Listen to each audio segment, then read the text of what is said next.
He leaves his homeland in silence, a noble warrior turned exile.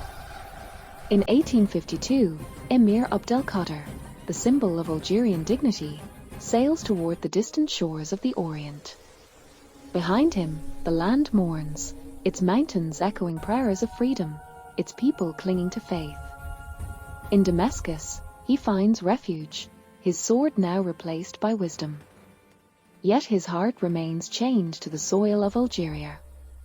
The French believe the flame has died, but beneath the ashes, resistance breathes quietly.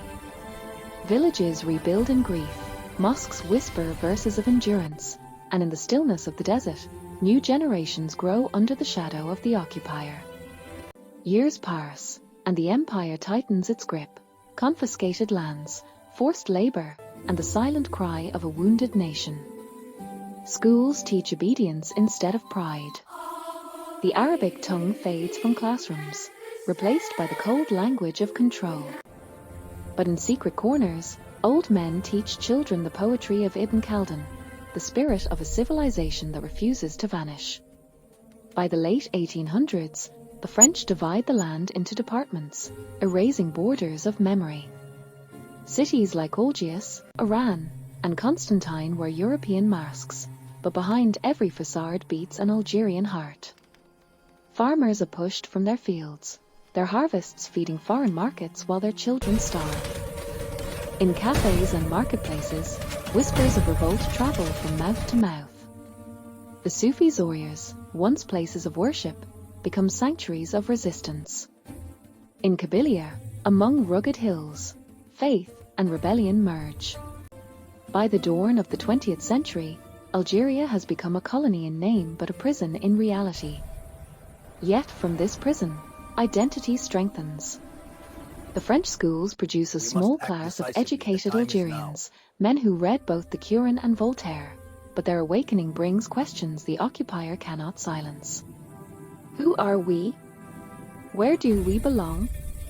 Why must we kneel on our own soil? The First World War arrives, and thousands of young Algerians are sent to fight for a flag that is not theirs.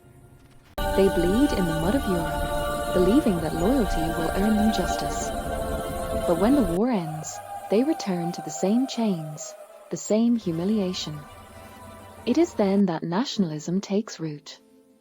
From the mosques, from the cafes, from the classrooms, voices begin to rise.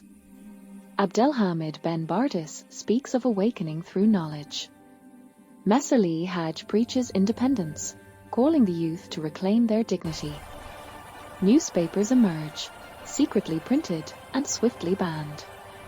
Every sermon, every poem, every song becomes an act of defiance. The occupier responds with prisons and exile, but ideas are harder to imprison than men. In the 1930s, political movements blossom, and hope spreads like spring wind. But France, now anxious, seeks to divide, Arab from Berber, Muslim from secular. Yet the land unites its children in silent understanding. They are all sons of the same soil. Then comes 1945. As the world celebrates the end of war, Algeria mourns another massacre. In Sétif, Guelmer, and Karatar, peaceful demonstrators carrying flags of freedom are met with fire and blood. The rivers run dark, and the cries of the innocent echo through the valleys. The French call it an incident, the Algerians call it a wound that will never heal. From that day, the dream of peaceful reform dies. A generation of youth vows to fight not with petitions but with rifles. In the shadows, secret meetings multiply. In Algiers, Batner, and Kabylia, young men swear oaths beneath flickering lanterns. They read forbidden books, memorize the words of their ancestors, and prepare for a war the world does not yet see. Women become messengers, hiding notes beneath bread and cloth. The mosques become the beating heart of the underground nation. Each dawn brings new arrests, new searches, new martyrs. But fear cannot smother the call to freedom. In the fields, peasants still greet each other with coded words. In the cities, students whisper of the day that will come. And in the mountains of the ores, the first sparks of the coming storm begin to glow. By 1953, the resistance is no longer scattered dreams. It is a network of cells, of courage bound by silence. French officers sense the change, but they do not yet understand it. The land itself seems to wait, holding its breath. Then comes the night of November 1st, 1954. Across Algeria, under a moonless sky, men move like shadows. In their eyes burns a light older than time, the desire to be free. The first gunfire breaks the silence, echoing through valleys and plains. French outposts tremble.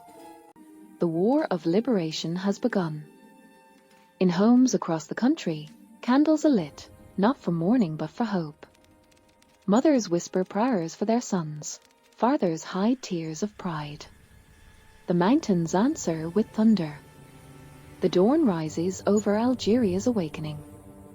Villages watch the sun climb over fields of smoke, and the tricolour flag of the occupier begins to lose its meaning. The world, at first, does not understand what has begun in this forgotten colony, but the Algerians do. After a century of humiliation, their silence has turned into fire. From exile to rebellion, from despair to courage, the story of Algeria becomes a song written in whispers, in blood, and in unbreakable faith. The revolution is not just a battle for land, but a rebirth of soul. And as the first day of freedom's war begins, the wind carries a single truth through the mountains and valleys: Algeria lives again. He stands at the edge of dawn, watching the first light touch the mountains of his homeland. For 100 years, his people have carried silence like a burden and hope like a secret flame. Every exile, every loss, every tear shed in the darkness has led to this fragile sunrise. The wind carries no songs of victory yet, only whispers of longing, but even whispers can move mountains. The streets are quiet, the mosques still echo with the prayers of mothers who have lost too much, and yet, beneath the sorrow, something unbroken stirs. In every ruined home, in every orphan's eyes, the spirit of Algeria breathes. The land itself seems to listen, remembering every name that history tried to erase. The olive trees sway not from the wind, but from the weight of memory. He thinks of those who came before, the scholars, the fighters, the dreamers.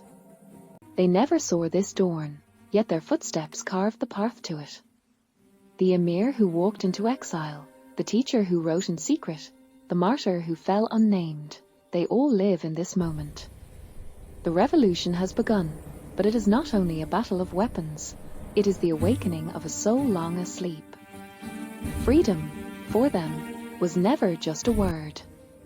It was a promise whispered from one generation to another, carried in lullabies, in prayers, in the call to prayer that still echoes from the mountains to the sea.